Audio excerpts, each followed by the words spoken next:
Bem-vindos todos os alunos do primeiro ano, tá?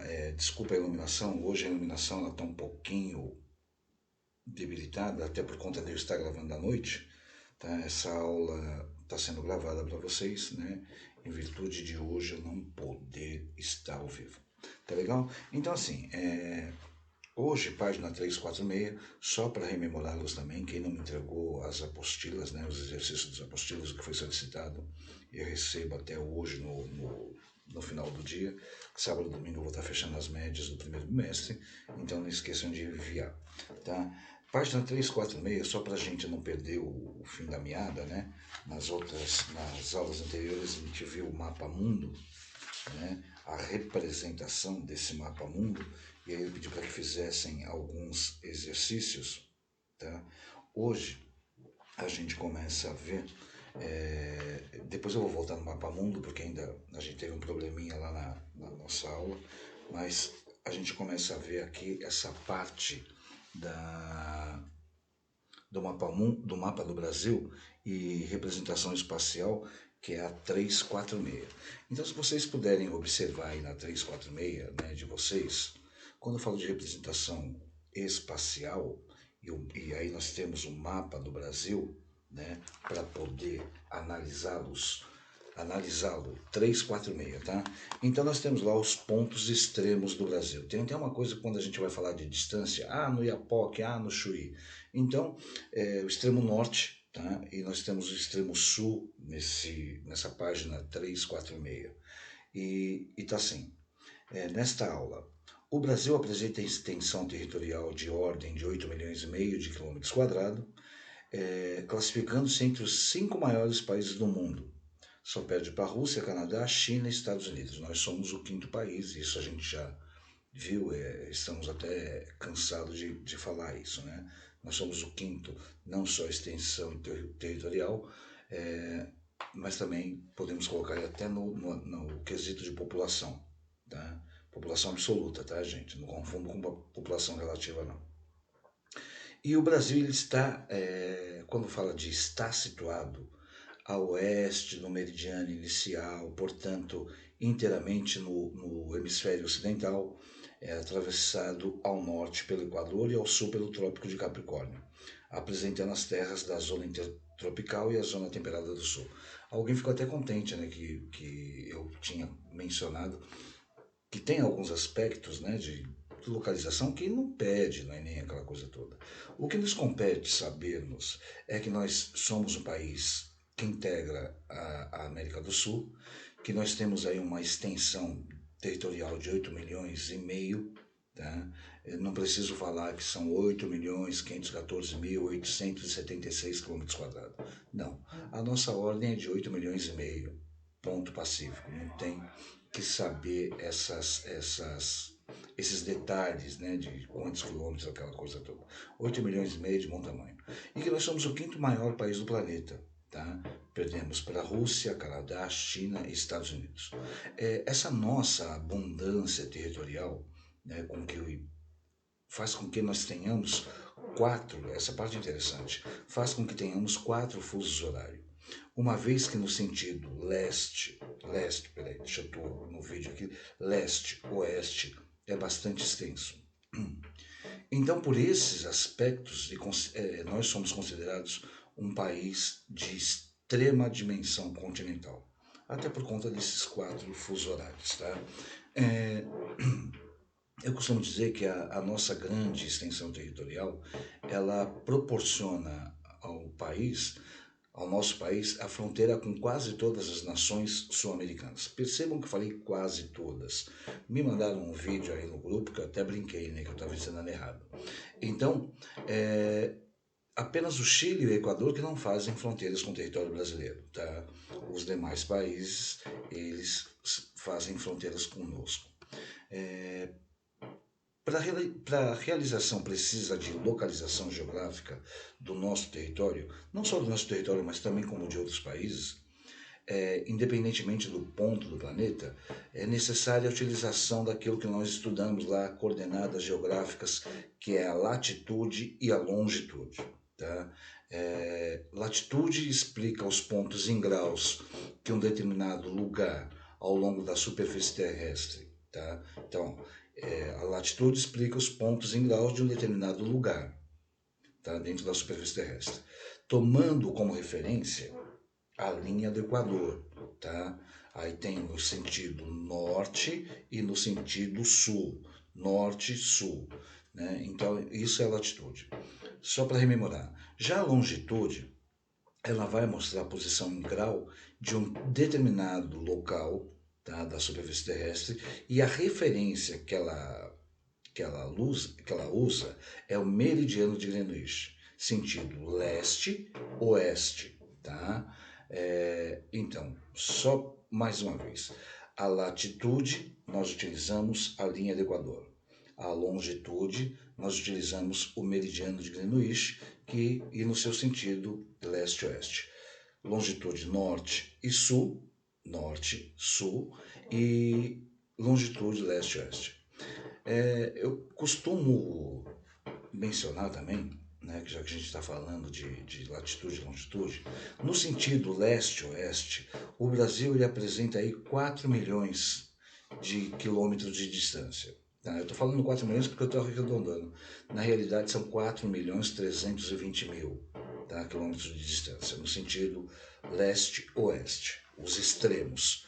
Tá? Então, é da Serra de Contamana, né, localizada no Acre, e a oeste, 73 graus, e 59, da ponta a ponta dos Seixas, né, que é Paraíba, que aí dá uma longitude de 34,47. Então, os extremos, tá? Tô falando isso só para ilustrar, não precisa ficar desesperado. Olha, esses números eu não vou decorar aquela coisa toda. Os extremos, no sentido norte e sul, são 4 milhões 395 mil quilômetros de distância, norte e sul, um extremo ao outro, tá? Que é isso aqui, ó, que nós estamos vendo. De um extremo ao outro. Então, do extremo ao outro são 4 milhões 395 mil quilômetros de quadrado. Então, vai do Monte Caburaí, né? Aqui na apostila de vocês tem aí nascente do rio Ailan, que é Monte Caburaí. E ao norte do território, né, ao norte, esse Monte Caburaí, e lá embaixo, no Rio Grande do Sul, nós temos lá o Arroio. Por isso que a gente brinca, né, que quando a gente vai falar de distância, a gente fala, vai do Iapoque ao Chuí, que é do extremo norte ao extremo sul.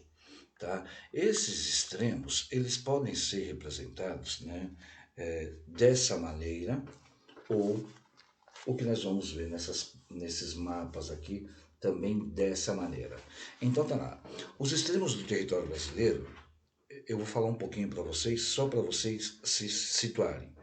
Né? Ele está localizado, depois de dar uma olhada nesses mapas, né? Ele está localizado em sua totalidade a oeste do meridiano de Greenwich. Né? Então, nessa divisão do meridiano de Greenwich, na minha posição aqui, ele vai estar a oeste. Tá claro isso? Portanto, a sua área ela vai ficar no hemisfério ocidental. Em relação à linha do Equador, passa do extremo norte do Brasil, fazendo com que aproximadamente 7% do território permaneça no hemisfério norte, tá? Que é o meridional, cortado pelo Trópico de Capricórnio. Então, apresenta 92% do território na zona intertropical, que a gente chama de zona intertropical, que é o Trópico de Câncer e o de Capricórnio. Professor, e os 8% restante, né? Os 8% restante, eles vão ficar na zona temperada, no sul, tá? Não esqueçam essa parte. Aqui no mapa de vocês, né, na apostila de vocês, traz bem essa divisão, tá? Esse terceiro aqui, que é interessante, que eu falo da zona intertropical. Tá? Vamos lá. Página agora 348, tá? Então, o item 3 da 348, ele fala assim para mim. Na América do Sul, o Brasil faz fronteira com 9 países independentes. Suriname, Guiana, Venezuela, Colômbia, Peru, Bolívia, Paraguai, Argentina, Uruguai e um departamento ultramarino da França, que é a Guiana Francesa. Item 4. O Brasil apresenta extensa fronteira marítima com o Oceano Atlântico, o que contribui historicamente para a sua inserção no fluxo do comércio mundial. Quando eu falo inserção no fluxo do comércio mundial, é que historicamente isso para nós, esse fato, né, de nós termos aí uma extensa fronteira marítima em relação ao Oceano Atlântico, isso é fantástico, porque faz com que nós possamos navegar a título de navegação, tá? Expansão comercial, tá? Então, isso é extremamente interessante, tá legal? Essa coisa da nossa fronteira marítima, tá? Então tá lá. O que contribui historicamente para a sua inserção no fluxo do comércio mundial, especialmente com as potências tradicionais do hemisfério norte, localizadas na Europa e na América. É, a gente costuma, né, brincar, aquela coisa toda, que nós somos um país abençoado por Deus e bonito por natureza, segundo o Jorge Benjó, né? É, e é um fato, é uma verdade, né? Se você for analisar a nossa estrutura, né, territorial, nós somos um país que não tem nenhum tipo de problema de intemperismo físico de ordem muito grossa, como terremoto, maremoto, aquela coisa toda. Né, nós temos aí, com exceção ao Nordeste, né, que é o semiárido, né, nós temos uma região que é assoberbada assim, por conta da agricultura, da pecuária. É, eu acredito que até o Nordeste, né? Eu vou até colocar o Nordeste dentro dessa coisa de assoberbado, porque se tivesse um programa sério, se tivesse governantes sérios, preocupados em resgatar essa nossa tradição, o Nordeste também seria uma potência econômica, dentro da agricultura e da pecuária, né? Mas ninguém tem interesse de fazer uma irrigação artificial, né? Que pegue todo o Nordeste para poder colher bons frutos. Vamos lá. Quando a gente fala de mapa do Brasil, a gente já viu lá atrás essa representação cartográfica do território brasileiro é extremamente saber retratar o Brasil a partir dos seus parâmetros físicos, econômicos, demográficos e sociais, né? Quando a gente vai analisar o espaço geográfico, a gente não vê só a questão física. Tá? Eu gostaria que todos vocês tivessem aí a familiaridade, né, a destreza de poder analisar o nosso território como um todo, porque afinal de contas é a nossa residência, é o nosso lar. Tá? Quando a gente pega um mapa do território brasileiro, ele vai retratar o que eu chamo de bidimensionalmente uma área tridimensional. Então, bidimensionalmente, ele vai retratar uma área tridimensional. E aí ele vai trazer os títulos, a legenda, a orientação, as informações mais importantes para a nossa análise. Mas, quando a gente fala de mapa político, né, infelizmente eu vou tentar colocar um aqui, mas como a maioria dos mapas são verde e vai contrastar aqui com o cenário, né, que eu estou usando agora o chroma key, pode não aparecer para vocês. Mas quando a gente fala de mapa político, eu vou até salvar uma imagem aqui para depois colocar para vocês que não tenha a cor verde. Então, quando a gente fala de mapa político, é importante você, né, como brasileiro, você bater o olho e saber do que se trata as regiões que são os extremos, né? Eu particularmente prezo muito por isso. É a mesma coisa que eu brinco lá no sexto ano, né? Quando eu estou dando aula de orientação e localização para eles, eu questiono quantos cômodos tem na residência, aquela coisa toda, e eles falam, né? Porque conhece a residência. Você sabe quantos cômodos tem na sua casa, quais são os cômodos, aquela coisa. E o nosso território é a mesma coisa. A gente tem que saber cada detalhe, cada pormenor do nosso território. Tá legal? Então vamos lá, 5. O item 5 eu brinquei com vocês na aula, né? Qual é o nome do território brasileiro? Brasil. Não. República Federativa do Brasil. Segundo a Constituição de 1988, a gente tem 27 unidades federativas, sendo 26 estados e um Distrito Federal. O IBGE ele instituiu a divisão dos países em 5 grandes macro-regiões. Vimos na aula anterior, só concluindo, né? Norte, Nordeste, Sul, Sudeste, Centro-Oeste. Além dessa divisão, né, do IBGE, utiliza também uma elaborada pelo geógrafo Pedro Pinchas Geiser, em 1967, que divide o país em 3 macro-regiões, ou seja, 3 complexos regionais. O complexo da Amazônia, o do Nordeste e o do Centro-Sul. Essa que divide o território brasileiro em 3 complexos regionais, eu gosto de ressaltar que ela pega os aspectos socioeconômicos. A primeira, em 5 macro-regiões, são as características naturais de cada região.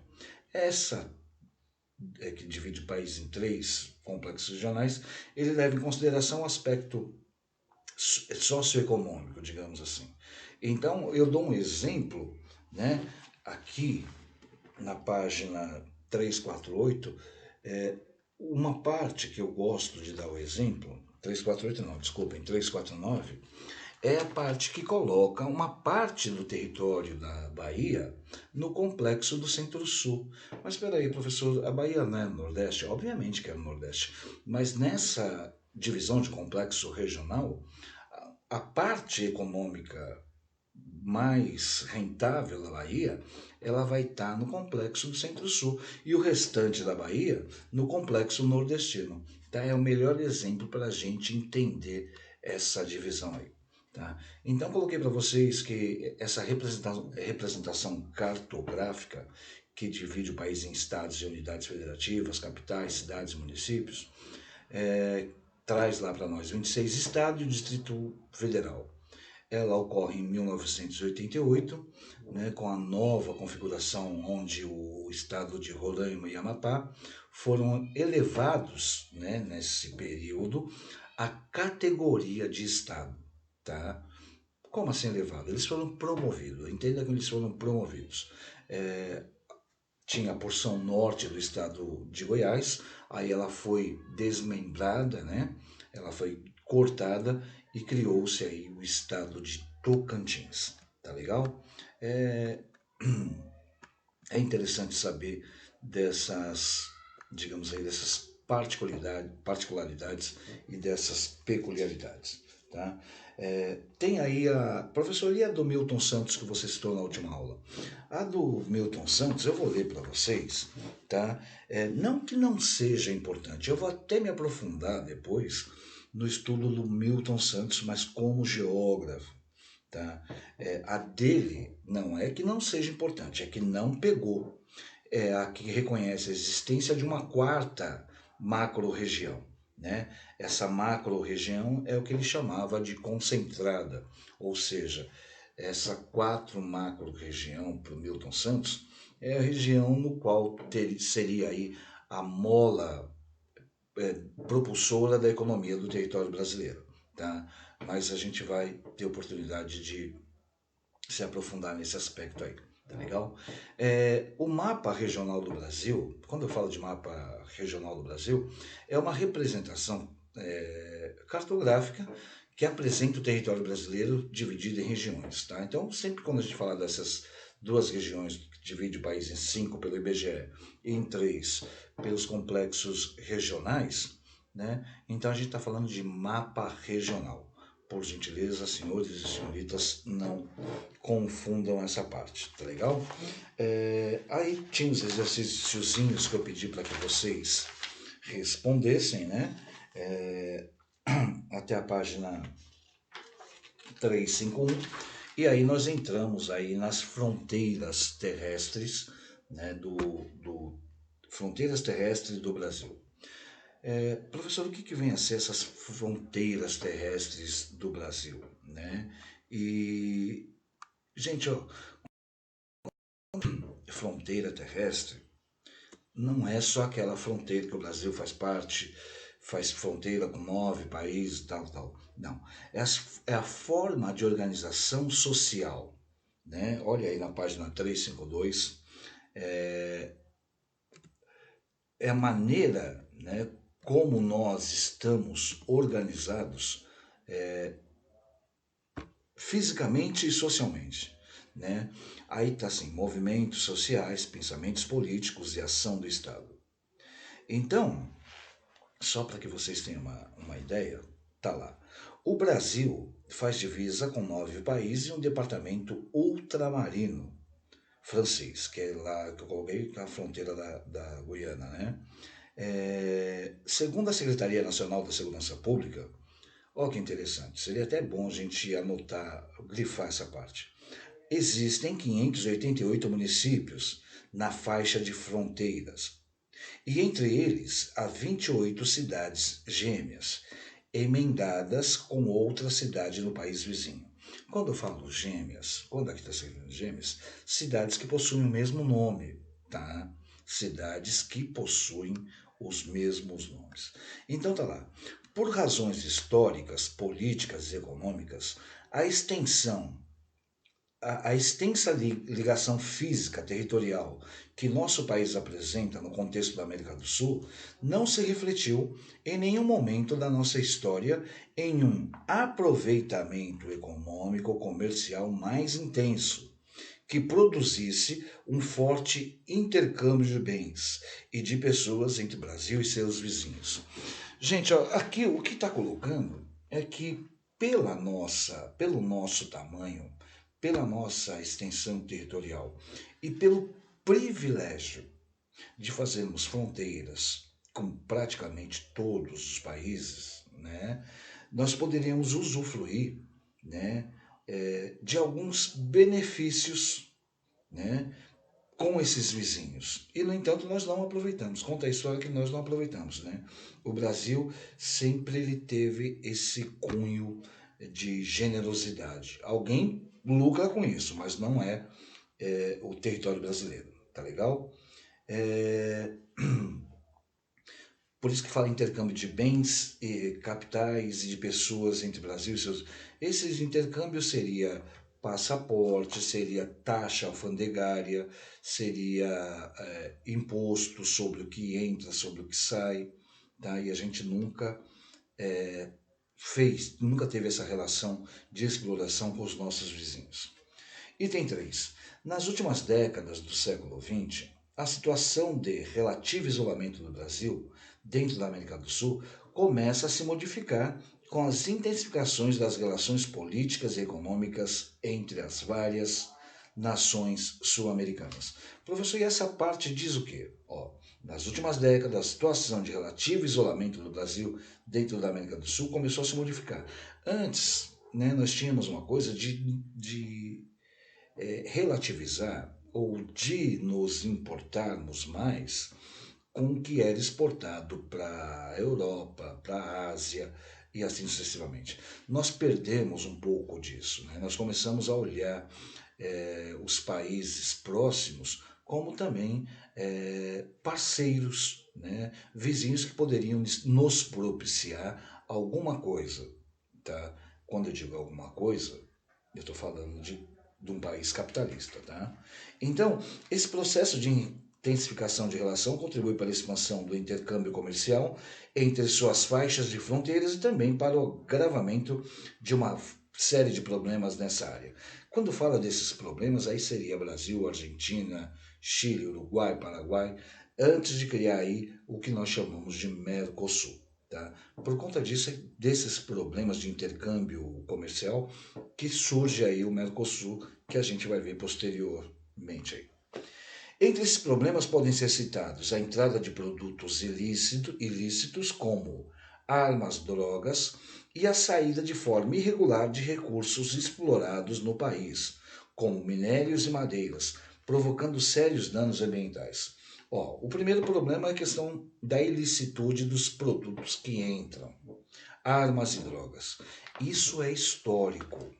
E aí eu vos pergunto, no meio de tantos governantes, né, no meio de lá de anteriormente do regime militar, né, que são mais austeros, aquela coisa toda.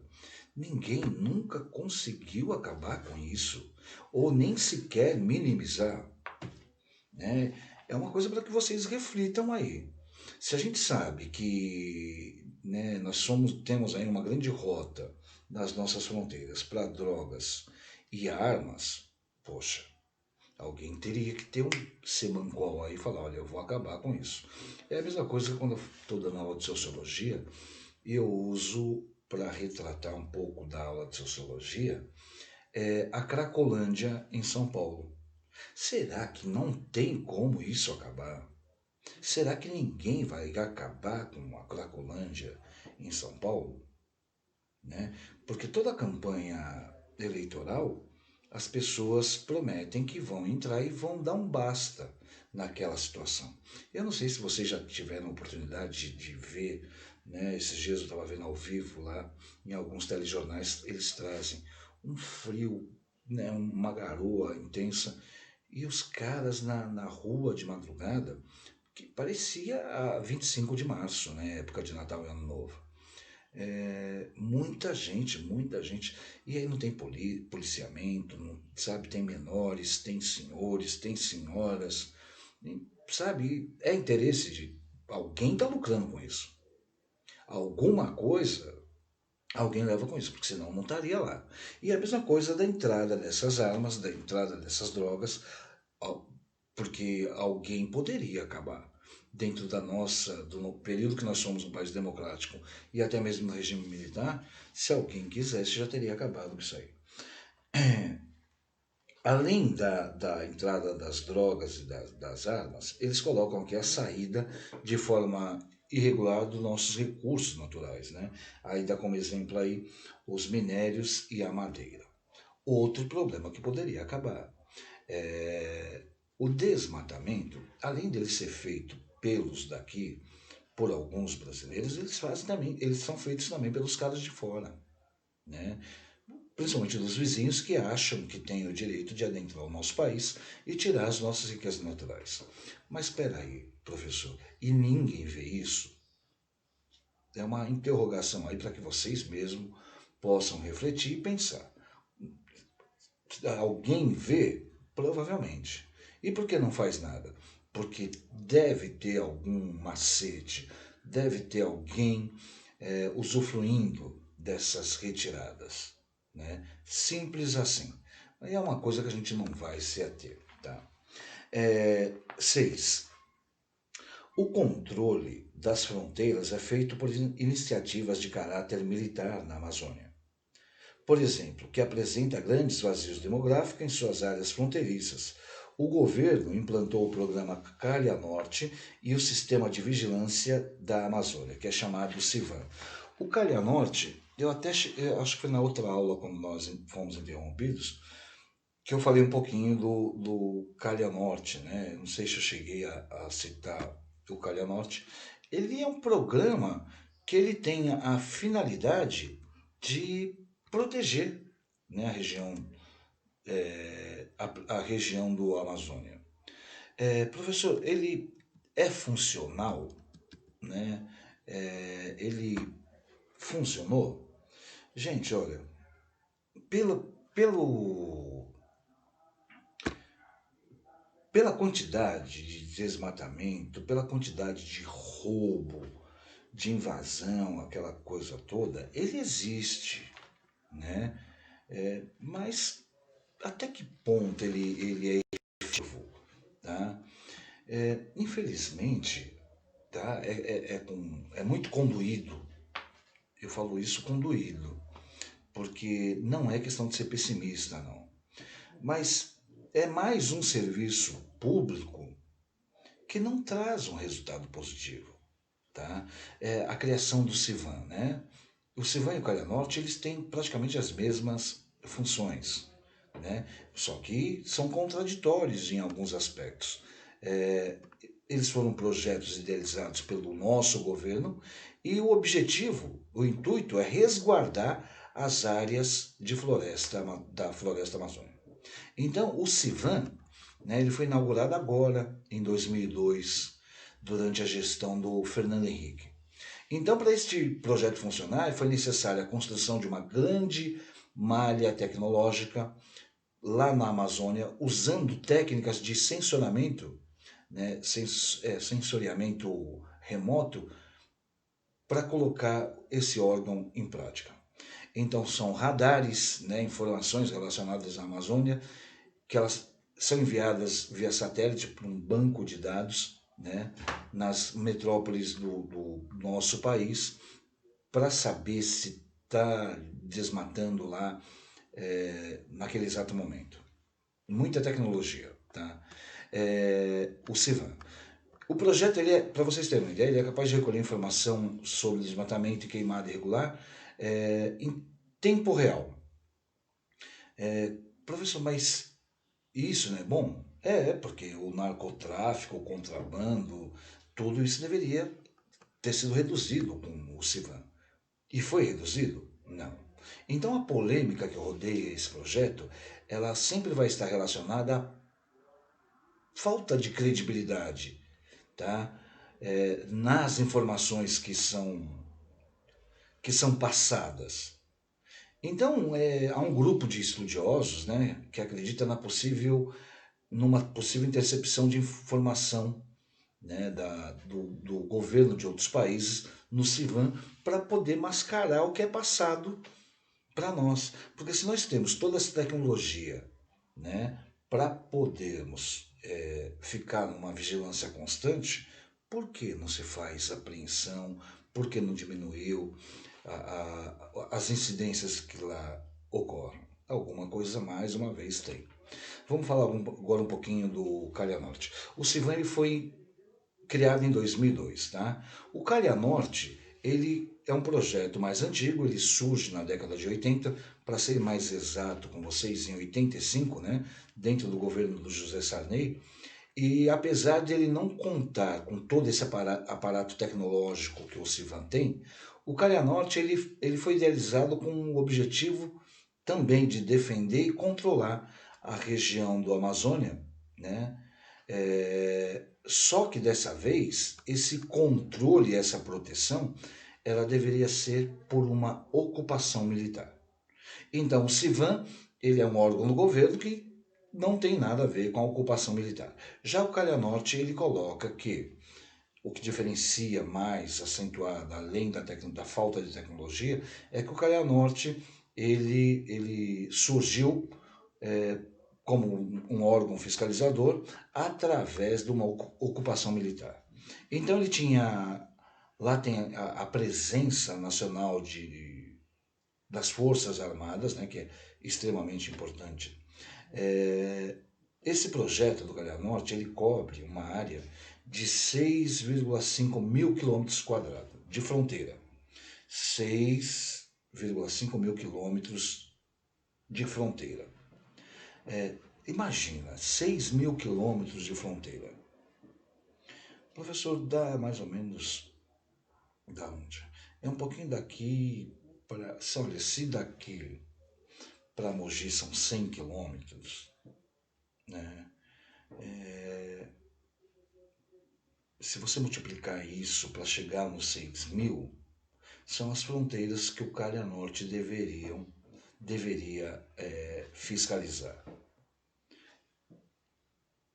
Consegue? Obviamente que não. Então, é inegável dizer que esses projetos eles mudaram a visão por parte do nosso governo sobre as regiões amazônicas do país, porque mostrou lá, acendeu um sinal de alerta que nós nos preocupávamos. Agora que eles são funcionais e que eles cumprem as suas obrigações, é outra realidade. Tá legal? Gente, então, ó, essa é a parte das fronteiras terrestres do Brasil, tá? Aí nós temos exercícios para fazer, por gentileza, estejam à vontade para fazer. Desculpa hoje não poder estar ao vivo com vocês, vou entrar, vou deixar a aula lá, tá? Acompanhem, façam as atividades. Na próxima aula a gente começa a ver as fronteiras marítimas, tá bom? Forte abraço, Deus abençoe todos.